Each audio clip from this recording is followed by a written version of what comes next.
We'll guide you through how to find the best Dropbox alternative to suit your needs. If you find this helpful, consider subscribing and liking the video. First, go to your web browser and search for cloud storage options available in 2025. Some popular ones that are making waves are Google Drive, OneDrive, and pCloud. Each of these options offers unique features. Google Drive is well integrated with other Google services, and you get 15 gigabytes of free storage with easy collaboration tools.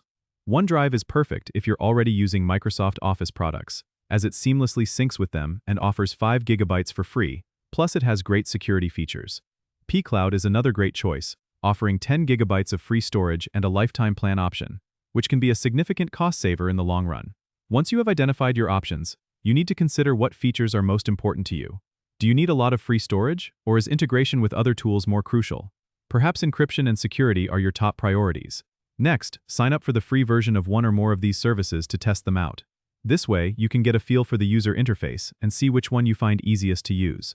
If you decide you need more than the free storage, compare the pricing plans. Pay attention to how much storage you get for the cost and any additional features included. Some services offer family plans or business options that can be more economical if you need to share with others. Lastly, make sure to read some recent reviews or user experiences to hear about any potential issues or advantages other users have found. This can give you a better idea of what to expect in real-world use. Don't forget to subscribe and comment if this helped you out.